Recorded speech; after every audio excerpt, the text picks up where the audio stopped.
Hey there. I thought I'd talk a little bit today about the use of magical mirrors, and more generally scrying with the use of flat fields or magical mirrors. These objects can be a lot of fun and very useful for particular kinds of work. They're also incredibly easy to make. For instance, what I'm showing you here is a double-sided magic mirror that I made for Circle. Why double-sided? Well, so that two of us could use it at the same time, facing one another, which is an idea I've always found to be charming. But using it with another person is by no means the only thing you can take advantage of when using a double-sided mirror. The construction of something like this is very basic. This mirror consists of two pieces of cardboard wrapped in a matte black velvet. Now for this, I recommend against stretchy velvet. You also don't want anything that has too much sheen. The matter the material, the better. And you also want something that isn't going to crush, creating patterns or whorls on the surface, and I'll get into why that is a bit later. Your best bet if you're looking to do something like this is actually to hit up an upholstery store rather than a store that specializes in cloth for clothing. They're more likely to have a crush-proof, durable, non-stretch velvet material. To make the double-sided mirror, all I did was wrap each of those pieces of cardboard with the matte velvet, sandwiched those two things between two panes of glass, and then strapped everything in place with a length of cord. How you hold it together doesn't really matter. You can of course use a frame. I just used this approach because it was simple, sturdy, and made use of materials that I already owned. That is, the cord. What I'm looking for when I scry is to generate images, to actually see things appear, as if physical objects or physical scenes were actually manifesting in front of your eyes, which is a process that is distinct from scrying in a fire, for instance, where you're interpreting shapes that emerge. And from a mechanistic standpoint, what you're doing when you're scrying in order to have images appear in a very tangible sense is you're looking to make your brain generate those images, specifically by denying your brain any meaningful visual input. For this purpose, it is therefore ideal to have an object to look at that takes up a decent proportion of your visual field and has no detail upon which you can focus.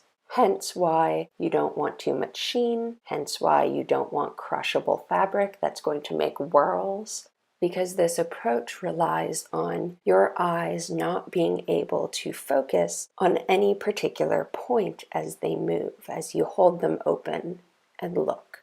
If you have a properly featureless surface, which with traditional magic mirrors is black, but in fact it doesn't need to be that color at all. Any flat field that resists your capacity to focus on a point on that field will do just as well.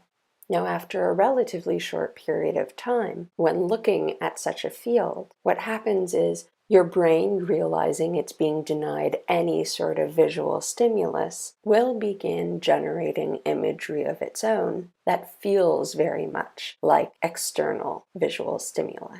Now, that internally generated imagery can just sort of float up from your unconscious in an uncontrolled fashion, but you can also control and shape those images. And doing so, for me anyways, feels a lot like creating and shaping a dream in which you are lucid, which is to say that imagery is highly responsive but a little slippery, so that any time you relax that sort of control a little bit, it morphs into something new. From a practical standpoint, maintaining that Ganzfeld effect, which is the loss of sensory input and generation of internally generated imagery as a result of looking at a flat field, requires a couple of things. The first is that your eyes do need to be open for this.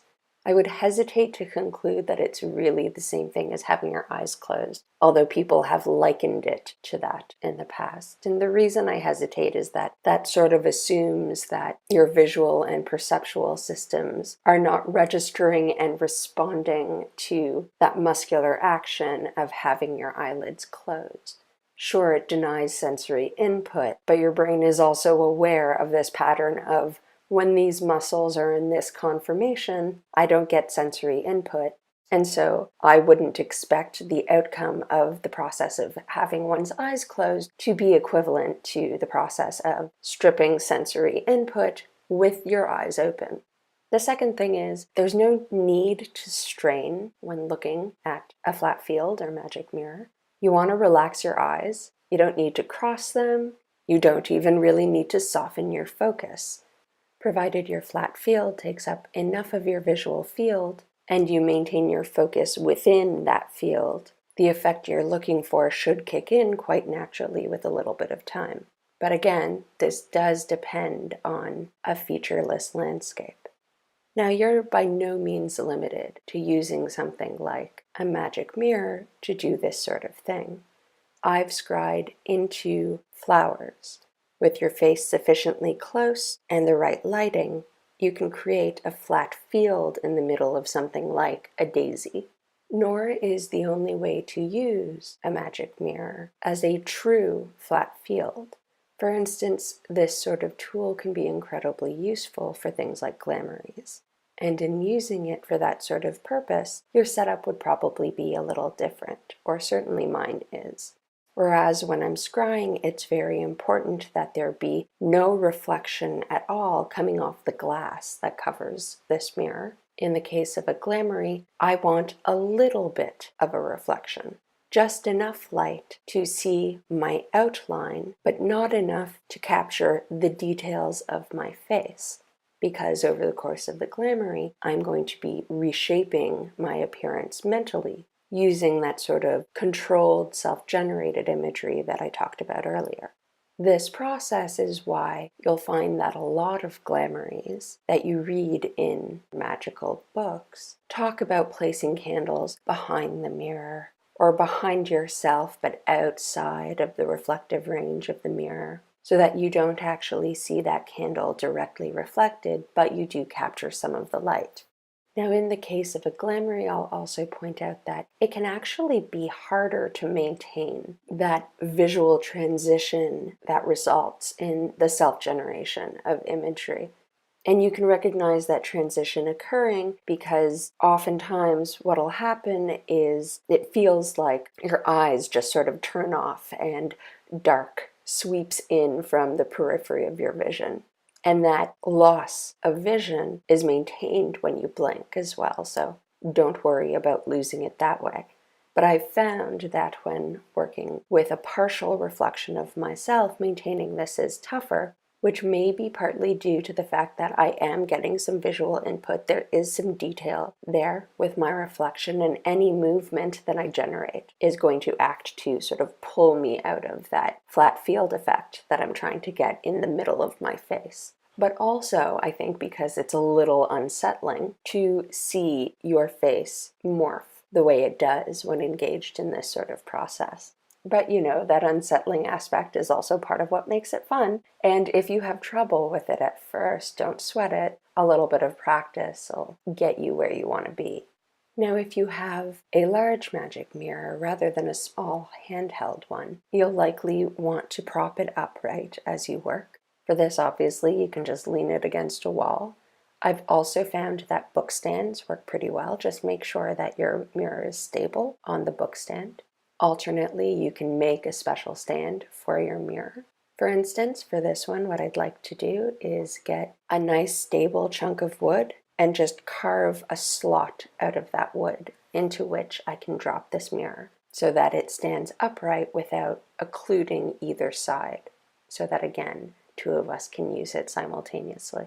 Finally, the other benefit of a two-sided mirror is that the glass on black surface is ideal for the drawing of sigils using something like a chalk marker, which means that you can place sigils or decoration or correspondences or symbols of any sort on the mirror itself without that interfering with your ability to scry. And at the end of your work, you can remove that sort of thing very easily from the glass without leaving any marks or damage. And you can do that with just a little bit of water. Or alternately, I enjoy making charged herbal washes for this sort of thing that instill the scrying mirror itself with the sorts of energies and import that I would like for it to incorporate. If you have any questions about how I made this mirror, or you're looking for any additional tips or tricks that I haven't specifically spoken to, you should of course feel free to leave a comment below. Otherwise, thanks for listening, and I hope you have a wonderful night.